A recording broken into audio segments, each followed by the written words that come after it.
Hello again, I'm glad you've joined us as we continue to study the Gospel of Mark. Today we pick up with Jesus' ministry in northern Galilee, which begins in chapter 7 and verse 24, and this part of his ministry will go through and be recorded through chapter 9. But we pick up in chapter 7 and verse 24 where it talks about the faith of a Syrophoenician woman. In verse 24 of chapter 7 it says, "And from there he arose and went to the region of Tyre, and when he had entered a house he wanted no one to know of it, yet he could not escape notice. But after hearing of him, a woman whose little daughter had an unclean spirit immediately came and fell at his feet. Now the woman was a Gentile of the Syrophoenician race, and she kept asking him to cast the demon out of her daughter. And he was saying to her, 'Let the children be satisfied first, for it's not good to take the children's bread and throw it to the dogs.'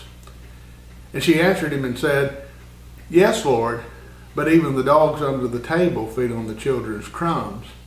And he said to her, 'Because of this answer, go your way. The demon has gone from your daughter.' And going back to her home, she found the child lying on the bed, the demon having departed." As we said, Jesus goes now up to the northern part of Galilee. He crosses over into the region of Tyre. Jesus is seeking a place to rest, and a place of seclusion that he might be with his disciples. And yet his popularity is such that no matter where he goes now, he is recognized, even to this northern part of Galilee, even among the Gentiles. The people of his home, his hometown in Nazareth, has refused to accept him. The Jewish leaders had rejected him because of their envy and their hate. But the multitudes are still thronging to him, and wherever he goes, as we said, even in this northern part of Galilee, they recognize him. He's going to need some time. He's going to need some time to be with his disciples, a place of seclusion that he might instruct his disciples, and in anticipation of his death and resurrection. He has to prepare them for that, but it's not going to come at this point. When he enters a house, he doesn't want anyone to know of it, and yet it says he couldn't escape notice. He's seeking some time to be alone with the disciples, but Mark still paints the picture of him being the mighty servant, the wonder-working Son of God, and he never fails to respond to those who would come to him, appealing to him in faith. But after hearing of him, a woman whose little daughter had an unclean spirit, immediately she comes and she falls at his feet, and she's a Gentile of the Syrophoenician race, asking him to cast out this demon from her daughter. Mark points out that this woman is a Gentile. She's not a Jew. Jesus is mainly dealing with the people of his own race from the Jews, but this is a Gentile. She's a Phoenician from the region of Syria, and this shows just how much the news about Jesus is spread and makes really her trust in Jesus all that more remarkable, her being a Gentile. And it really helps explain what seems to be to us a strange reply to this woman to test her faith. When she comes falling down at Jesus' feet, asking him to cast out this demon from her little daughter, he says to her, "Let the children be satisfied first. It's not good to take the children's bread and throw it to the dogs." Of course, Jesus is saying that his present work is for the Jews and not for the Gentiles. His work would eventually be for all the world. But the brief time of his ministry while here upon the earth, it began with the Jews, from which he, as the Messiah, had come. On the surface, his words to us may seem harsh, even almost cruel as we read these words, but we don't hear the inflection of Jesus' voice and possibly the gentle irony in the tone of Jesus as he refers to his own people who've just rejected him. And two, he uses the word here for little dogs, like a little house dog. From that, she might conclude that there's a place in the household even for them. He says, "Let the little children first be satisfied," or "let them first be filled," indicating that there may be a time when others might also be filled. Nevertheless, this woman's faith not deterred. and she seizes upon Jesus' word, and she sees the hidden truth. And what might seem to be a refusal, she finds a promise of help. And she immediately answers him and says, "Yes, Lord, but even the dogs," that is, the little dogs, "under the table feed on the children's crumbs." She admits that, yes, she's a Gentile. She acknowledges that his ministry is first to his own people. But because of her faith in his compassion and her trust in his power, she suggests that she also could be helped even as a Gentile. He said this to her to test her faith. And he says then in verse 29, "Because of this answer, go your way. The demon has gone from your little daughter." And go back home, and she goes back home and finds her daughter lying on the bed with the demon having departed. It wasn't just merely because of her humility. It wasn't because of her wit or the way her words were expressed. It was because of her faith in what she said that Jesus answers her with this and does this for her. In Matthew chapter 15, in his account, Matthew says in verse 28 that the woman, he said, "Your faith is great. It shall be done for you just as you wish." And her daughter was healed at once. Jesus, like we said, his reply may seem severe, but this was a test of her faith.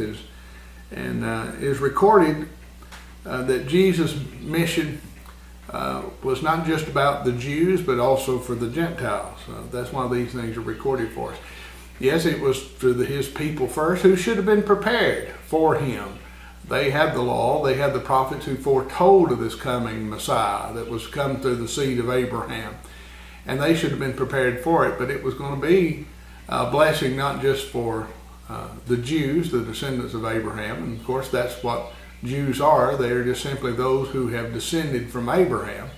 The blessing that would come through one of those, the Messiah, the seed promise, would be a blessing not just to the Jews, but to all men.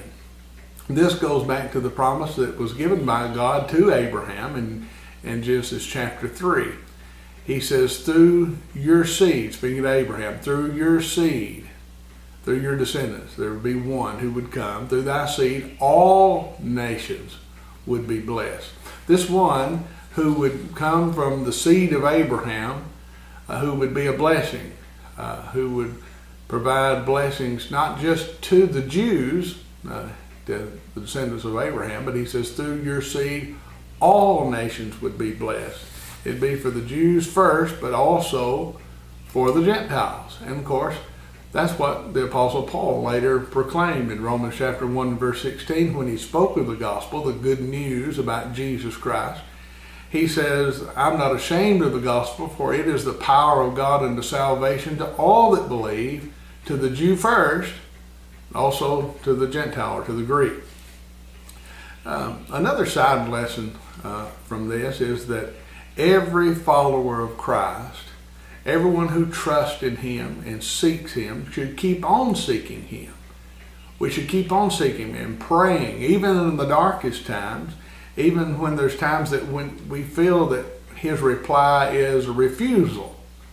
It may just be a test of our faith. But the compassion of our loving Lord is always there, ready to extend his mercy, to show us that he's there immediately when we show our trust in him. We continue in Mark chapter 7 and verse 31 through 37. Here it says, "He went from the region of Tyre and came through Sidon to the Sea of Galilee within the region of Decapolis. And they brought to him one who was deaf and spoke with difficulty, and they entreated him to lay hands upon him.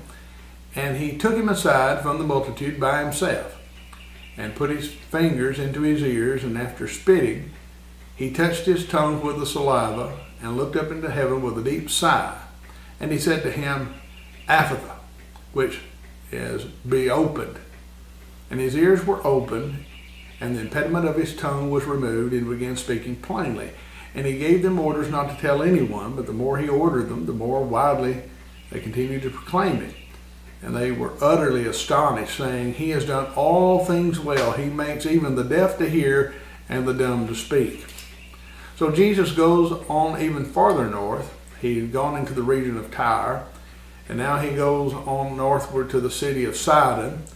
And then he turns eastward through Galilee, but not through the familiar places that we've seen in his earlier ministry. He's seeking a place of seclusion that he might be alone with his disciples, and he passes over to the east coast of the Sea of Galilee to the region of Decapolis. Now Jesus has visited this region before. You remember he had gone there and a part of that country and had cast out the unclean spirits, the legion, from the man who was there. And they had asked him after that to leave their country, but now he's got a different reception.